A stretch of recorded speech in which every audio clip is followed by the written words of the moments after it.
चालू हो गया। चलिए देखते हैं क्या क्या बताया गया कि आप लोग पढ़ रहे हैं कि विभिन्न प्रकार के प्रत्यावर्ती धारा परिपथ। ये तो पढ़ रहे हैं आप लोग, मेन हेडिंग पढ़ा हुआ है काफी दिनों से, विभिन्न प्रकार के प्रत्यावर्ती धारा परिपथ। और इसमें पहला हेडिंग आप लोगों ने पढ़ा है कि जब परिपथ में केवल प्रतिरोध हो।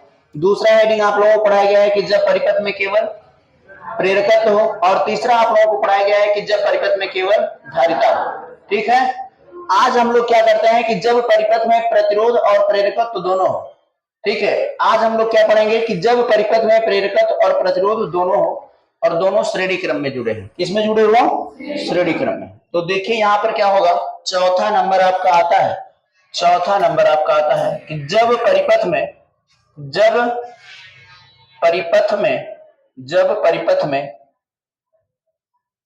प्रेरकत्व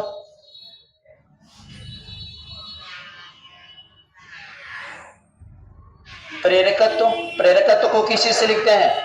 यल से। तथा प्रतिरोध को किससे लिखते हैं बाबू? प्रतिरोध को किस चीज से लिखा जाता है? आर से। जब परिपथ में प्रेरकत्व यल तथा प्रतिरोध आर श्रेणी क्रम में हो। किस में हो बाबू? श्रेणी क्रम में हो। ये देखिए आज आप लोगों का ये चौथा पॉइंट चल रहा है। जब परिपथ में क्या हो? प्रेरकत्व यल तथा प्रतिरोध आर दोनों क्या हो? श्रेणी क्रम में। तो यहां से हम लोग देखिए क्या क्या बनाते हैं कि मान लिया जाता है, माना यहां पर देखिए एक प्रत्यावर्ती धारा परिपथ है जिसमें यहां पर प्रत्यावर्ती स्रोत जोड़ा गया है। V बराबर V not sine omega T daily की तरह। इतना तो क्लियर आप लोगों को।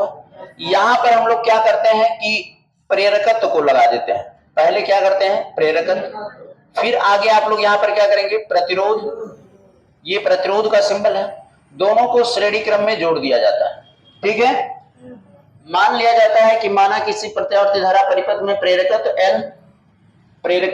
L तथा प्रतिरोध R को श्रेणी क्रम में जोड़ दिया जाता है। तो प्रेरकत्व के सिरों के बीच विभवांतर BL होगा। क्या आप लोग पता समझ में आ रहा है?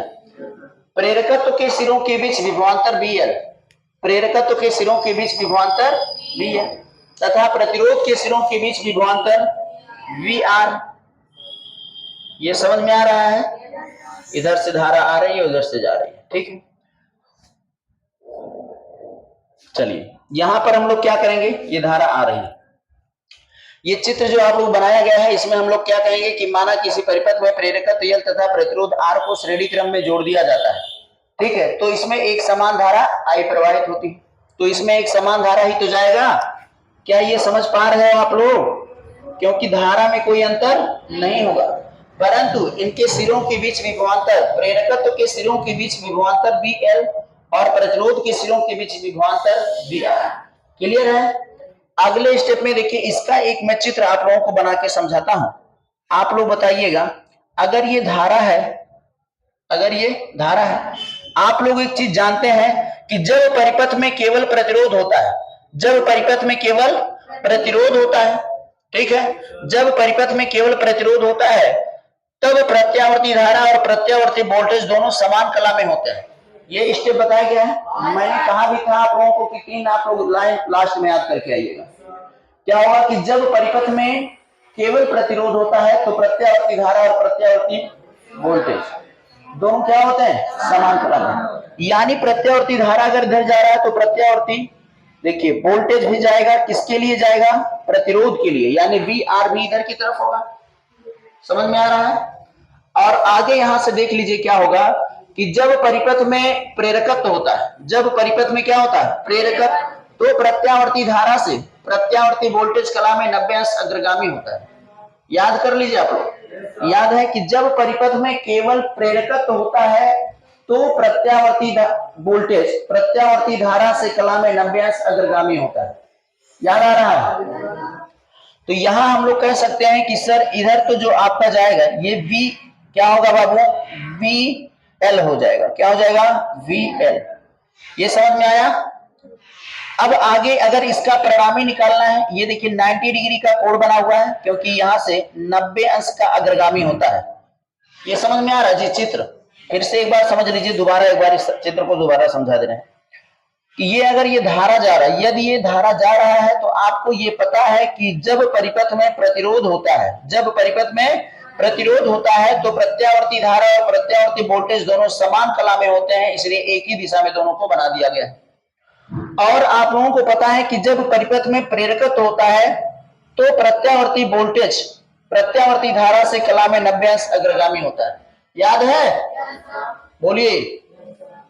और अब यहां से देखिए, अगर ये धारा है तो धारा से 90 अंश अग्रगामी यानी इधर की दिशा में होगा। अब अगर इन दोनों का परिणामी निकालना है तो परिणामी हम लोग इधर से निकालते हैं, इसको डॉट डॉट डॉट लाइन से मिला दीजिए, इसको डॉट डॉट लाइन से मिला देते हैं, ठीक है, डॉट डॉट लाइन से मिला दिया गया। जितना बी एल इधर है बाबू तो बी एल इधर भी हो जाएगा, होगा। और आगे बी आर आपका यहां से यहां तक है और बी एल इधर है, तो इसका परिणामी विभवांतर बी निकालना है। क्या निकालना है? परिणामी विभवांतर बी, परिणामी विभवांतर बी। और इसके बीच का जो कलांतर है ये यहां पर होगा। ये क्या है आपका कलांतर, जिसको हम लोग क्या लिखते हैं? फाई।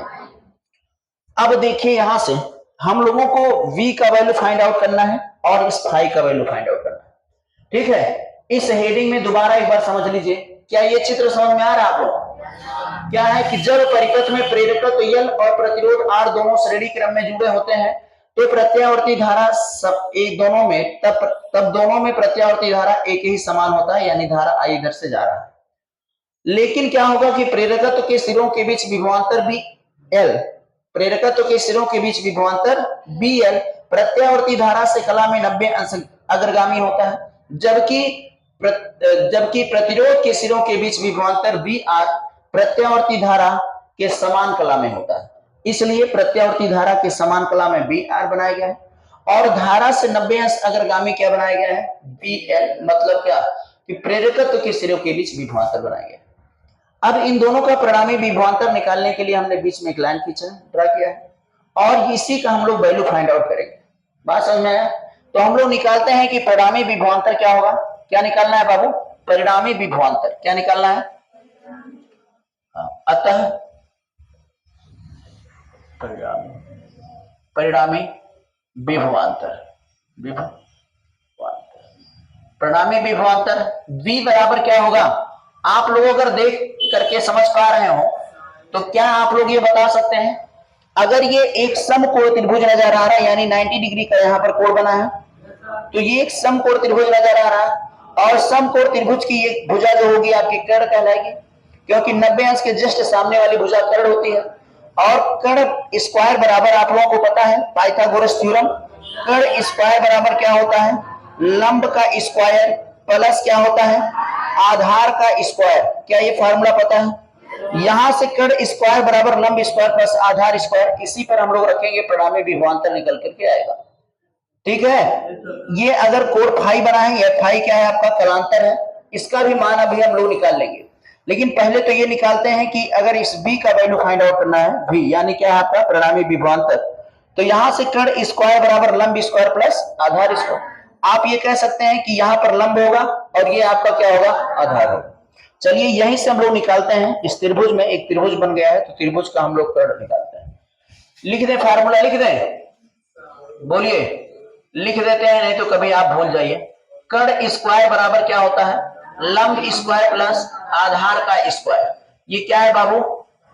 पाइथागोरस प्रमेय। पाइथागोरस प्रमेय क्या होता है? पाइथागोरस का ये सूत्र है, लेकिन प्रमेय क्या होता है? पाइथागोरस प्रमेय होता है कि किसी समकोण त्रिभुज में सबसे बड़ी भुजा का वर्ग शेष दो छोटी भुजाओं के वर्गों के योगफल के बराबर होती है।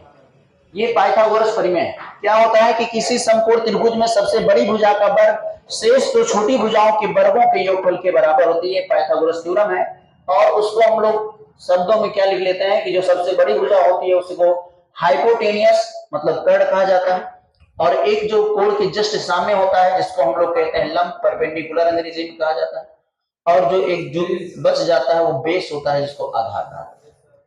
अब आगे यहां से कर्ण, भैया कर्ण, आप लोग इस ग्राफ को देख करके बताएंगे कि कर्ण के स्थान पे क्या लिखा है? V लिखा है। यानी क्या होगा v का स्क्वायर बराबर क्या होगा लंब के स्थान पे vl का स्क्वायर। समझ में आ रहा है? आगे देखिए vl का स्क्वायर आधार आपका क्या है vr, तो हम लोग क्या लिख सकते हैं यहाँ पर vr का स्क्वायर। ठीक है यहाँ तक किसी को कोई डाउट? लेकिन हम कुछ और भी जानते हैं। क्या जानते हैं बाबू? कह सकते हैं कि परंतु हम लोगों को पता है कि VL बराबर जो है वो IXL होगा। होगा क्यों? क्योंकि जैसे आप लोग जानते हैं कि VR बराबर IR होता है। देखिए यहां से V बराबर IR, ओम का नियम पढ़े हो? ओम के नियम से, ओम के नियम से, ओम के नियम से आप लोगों ने पढ़ लिया है कि V बराबर IR होता है। तो ये V बराबर IR कब होता है? जब प्रतिरोध रहता है। आप लोग ये कह सकते हैं कि सर प्रतिरोध जो है, प्रतिरोध ये एक्सएल भी तो वही काम करता है जो कि प्रतिरोध काम करता है। बात समझ में आ रहा है? एक्सएल क्या है? एक्सएल है जब जब जो है परिपथ में प्रेरकत्व होता है तब वहां पर हम लोग प्रेरण प्रतिघात जिसको कहते हैं। एक्सएल क्या होता है? प्रेरण प्रतिघात। और प्रेरण प्रतिघात हम लोग जानते हैं कि यहाँ पर आर के प्लेस पे क्या हो जाता है? एक्सएल हो जाता है। अगर हम लोगों ने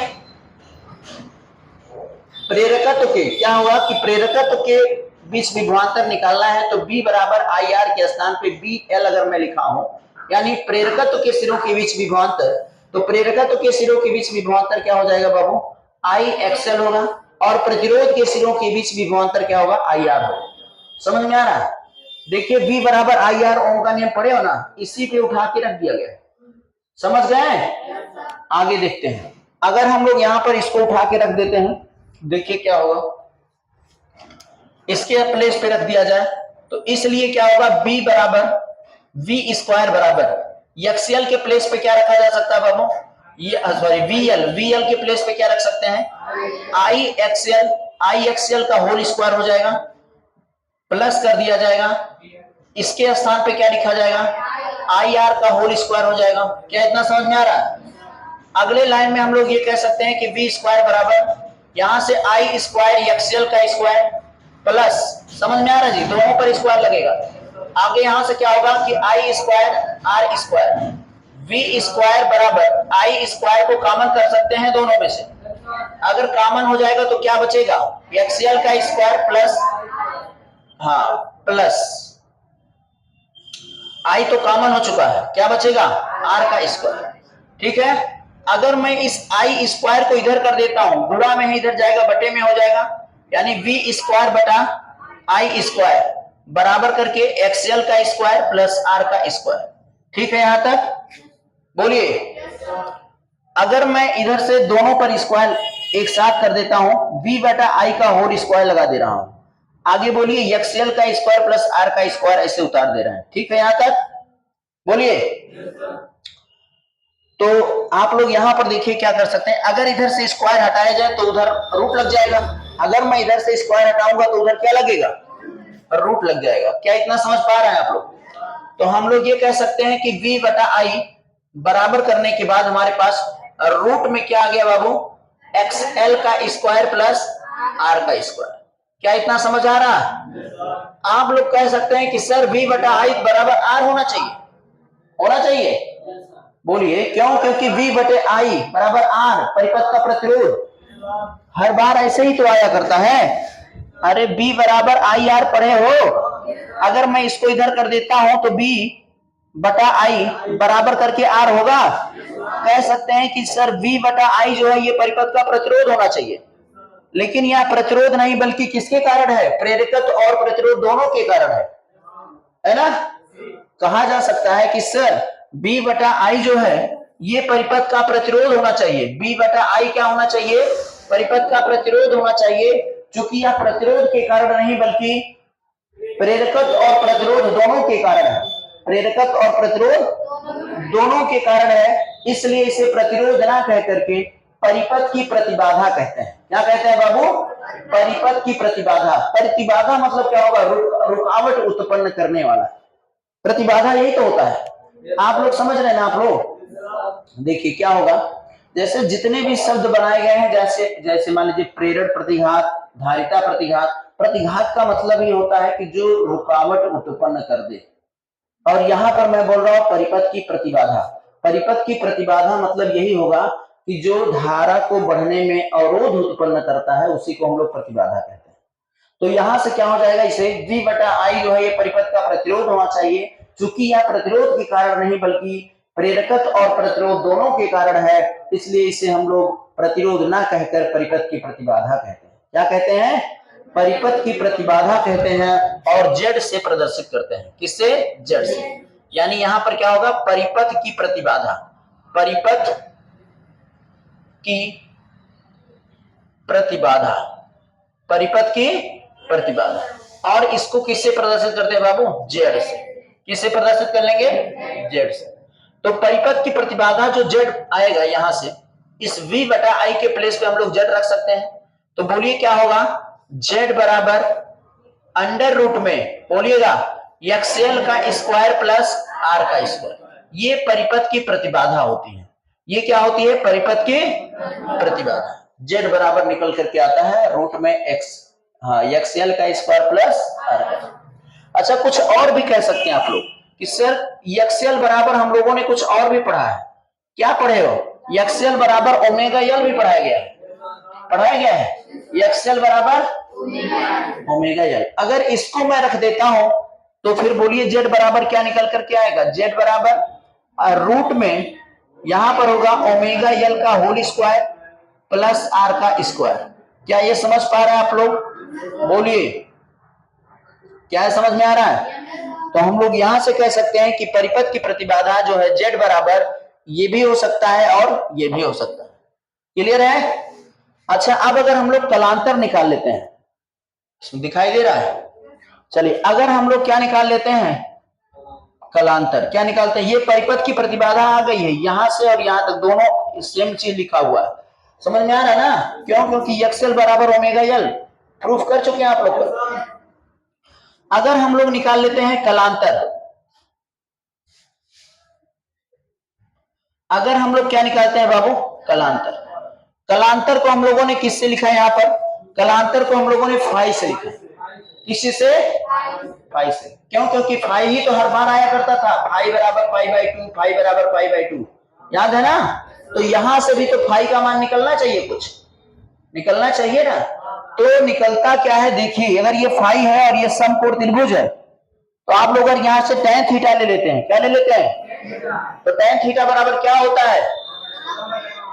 tan थीटा बराबर, सही बात है, tan थीटा बराबर लंब बटा आधार। तो कलांतर आ जाएगा आपका यहां से tan फाई बराबर, tan फाई थीटा के प्लेस पे पाई, यहां से tan फाई बराबर लंब बटा आधार। लंब क्या है बाबू?